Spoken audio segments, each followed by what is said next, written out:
दोस्तों, मुसलमान जिहाद क्यों कर पाता है? क्योंकि उसके घर में कुरान है और वो अपने बच्चों को कुरान पढ़ाता है। एक ईसाई अपने छोटे से बच्चे को ही इस प्रकार की शिक्षा देनी शुरू कर देता है कि एक व्यक्ति को कन्वर्ट कैसे करना है। वो क्यों कर पाता है? क्योंकि उसके घर में बाइबल है और उसका स्वाध्याय भी करता है। लेकिन क्या हिंदू घर में वेद, दर्शन, उपनिषद, गीता, रामायण, महाभारत और उसके ऐतिहासिक ग्रंथ मिलते हैं? नहीं मिलते हैं अक्सर। और इसीलिए घर बैठे आपको इसी सेम मूल्य पर किताबें पहुंचाने का कार्य, ग्रंथ पहुंचाने का कार्य हमने शुरू किया है और उसका नाम है सनातन हाट। आप भी सनातन हाट पर आएं, जिसकी जानकारी हम बार बार हर वीडियो में देते हैं और इसका लिंक हम नीचे डिस्क्रिप्शन और पिन कमेंट में हमेशा दे करके रखते हैं।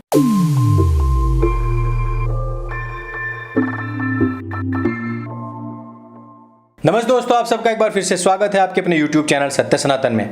आज सबसे बड़ी खबर यह है कि इकरा नाम की एक मुस्लिम लड़की ने जब वो 19 साल की हुई तो उसने एक राहुल वर्मा नाम के हिंदू लड़के से विवाह कर लिया है।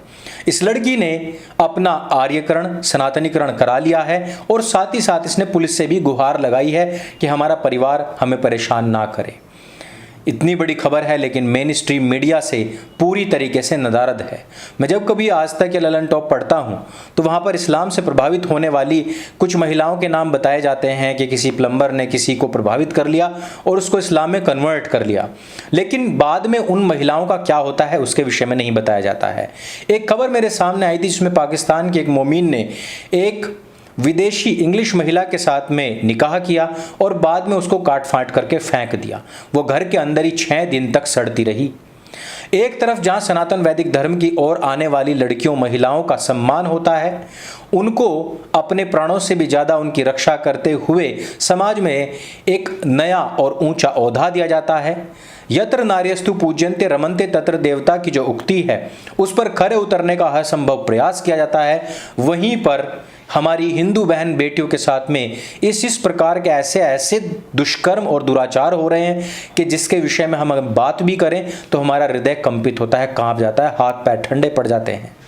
आपने भी देखा झारखंड में किस प्रकार से हथियार लेकर के स्कूल में ही चढ़ गए। उन्होंने कहा कि यदि दोस्ती करोगी तो ठीक, नहीं तो सब के सब मारे जाएंगे।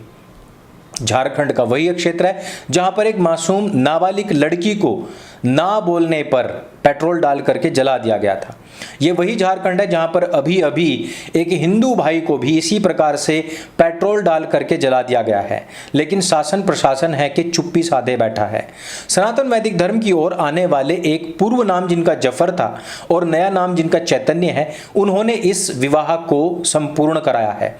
यानी कि वो भी एक पूर्व के मुस्लिम थे और उन्होंने इकरा को भी वापस सनातन वैदिक धर्म में लाए वो, और उनका नाम इशिका रखा है और उनका विवाह न केवल संपूर्ण कराया है बल्कि मंदसौर के जो एमएलए हैं उन्होंने तलक भी इस घटना को ट्वीट किया है और उन्होंने सबकी सुरक्षा और आगामी भविष्य की मंगल कामनाओं की प्रार्थना भी की है।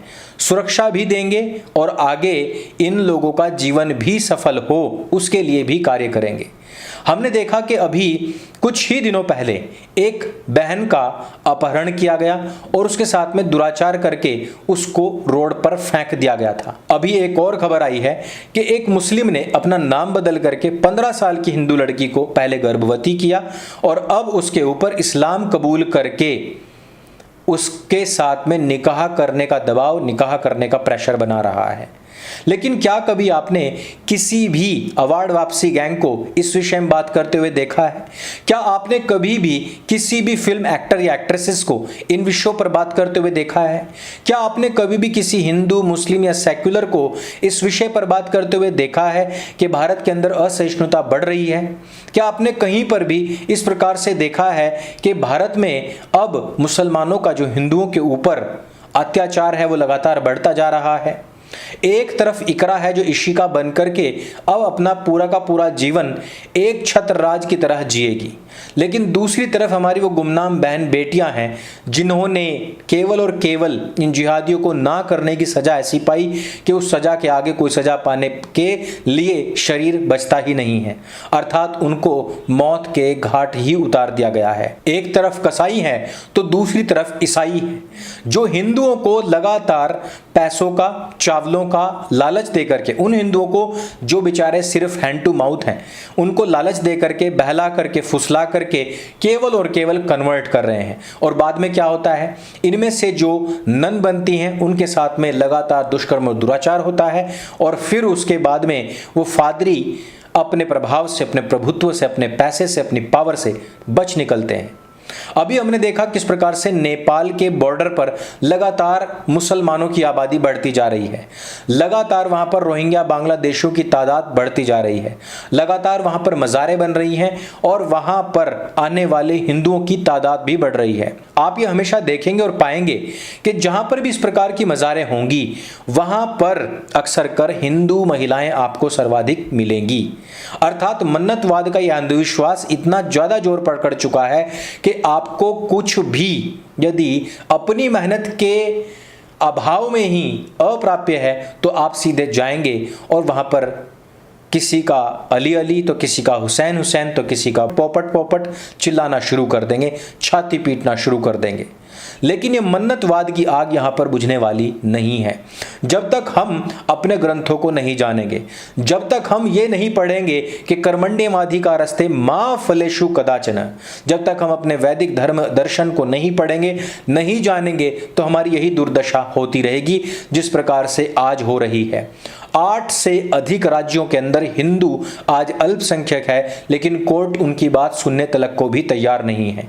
इसी वजह से मैं बार बार कहता हूं कि अपने धार्मिक ग्रंथों को अवश्य पढ़िए। आज के युवाओं में यह नव चेतना आई है, सनातन हाट को उन्होंने चुना है, उन्होंने वहां से वेद दर्शन उपनिषद गीता रामायण महाभारत लिए हैं, उन्होंने वहां से केवी पालीवाल जी और पी.एन. ओक साहब का इतिहास पुस्तक खरीदे हैं, उन्होंने आर्य समाज का इतिहास हो या फिर स्वतंत्रता संग्राम की ऐतिहासिक पुस्तकें हो, आनंद मठ हो, चाहे फिर मोपला पर आधारित एक छोटी सी पुस्तक हो, कुछ भी क्यों ना हो, आप लोगों ने खरीदा और पढ़ा है। लेकिन जिन्होंने नहीं लिया है उनसे भी मेरी हाथ जोड़ करके अपील है कि अपने इतिहास को जानने हेतु इस प्रकार की जितनी भी पुस्तकें हैं उनको धीरे धीरे ही सही बरस खरीदिए और पढ़िए, क्योंकि इन पुस्तकों से अच्छा हमारा ना कोई मित्र है और ना ही कोई टीचर है, शिक्षक है। क्योंकि अगर आप किसी एक्टर या एक्ट्रेसेस को अपना लीडर मानते हैं या आदर्श मानते हैं तो वो तो आपके पक्ष में नहीं बोलने वाले हैं, वो कभी भी इन बहन बेटियों की जो जान जा रही है उस पर नहीं बोलने वाले हैं,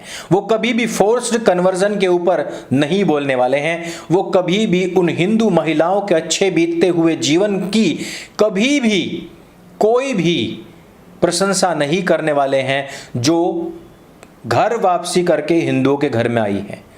और यदि आप सोचते हैं कि कोई नेता इस काम को करेगा तो नेता तो आपके लगे हुए हैं एक हाथ में कंप्यूटर दूसरे हाथ में कुरान देने में, और वो उसी कंप्यूटर और कुरान का कॉकटेल बना करके जगह जगह आजकल क्या धमाके कर रहे हैं वो आप सबको ही पता है। राहुल गांधी के सामने तो बैठ करके पादरी ने देवी देवताओं का खूब मंड करके अपमान किया, लेकिन राहुल गांधी आराम से बैठ करके मजेदार जो चटखारे लेकर के उन बातों को जो पादरी बता रहा था उनको सुनता रहा। ये वही व्यक्ति है जो कि एक ऐसी मिक्स ब्रीड से आता है जिसके दादा कुछ तो दादी कुछ, अब्बू कुछ और अम्मी कुछ और नाना कुछ और नाना के अन्य रिश्तेदार कुछ, सरनेम कहीं से उठाया है और सत्ता कहीं से उठाई है। अगर आप इन तरीके के वर्ण संकर लोगों से उम्मीद करते हैं तो भी आपकी मूर्खता की पराकाष्ठा ही है। विचार हम सबको करना है कि सनातन की संरक्षा कैसे करनी है, इसकी सुरक्षा कैसे करनी है और इसका विस्तार कैसे करना है। क्या हमें इकरा का इशिका बना देने मात्र से ही चुपचाप बैठ जाना चाहिए? क्या कोई महिला ऐसी नहीं आ सकती जो उल्टा आपका ही रिवर्स लव जिहाद कर ले? क्या कोई भी इस्लामिक महिला जिसकी पूरी शिक्षा दीक्षा इस्लाम में ही हुई हो, क्या वो आपको वापस से मुसलमान नहीं बना सकती? विचार बहुत सारे हैं, और जो हमारी बहन बेटियां इस प्रकार से मर रही हैं क्या वो नहीं बच सकती? और क्या हम इन नेताओं और इन अभिनेताओं के ऊपर जो डिपेंडेंसी हमारी, क्या उससे उबर करके स्वयं का अपना नेतृत्व नहीं खड़ा कर सकते? कर सकते हैं, लेकिन इस नेतृत्व की क्षमता लेने के लिए आपको चाणक्य नीति, विशुद्ध मनुस्मृति और गीता जी या वेद दर्शन उपनिषद अवश्य पढ़ने पड़ेंगे। अपने इतिहास को जानना पड़ेगा और इसी वजह से बार बार मैं भी अपील करता रहता हूं। अगर ये वीडियो आपको जानकारी से भरपूर लगे और हमारे भारतवर्ष में जो कुछ भी सनातनियों के ऊपर अत्याचार हो रहे हैं उनको जन जन तक पहुंचाने की अंदर से ऐसी इच्छा आती है तो इसको सबके साथ में शेयर अवश्य करें। मेरे संग बोली सत्य सनातन वैदिक धर्म की जय। जय हिंद, वंदे मातरम।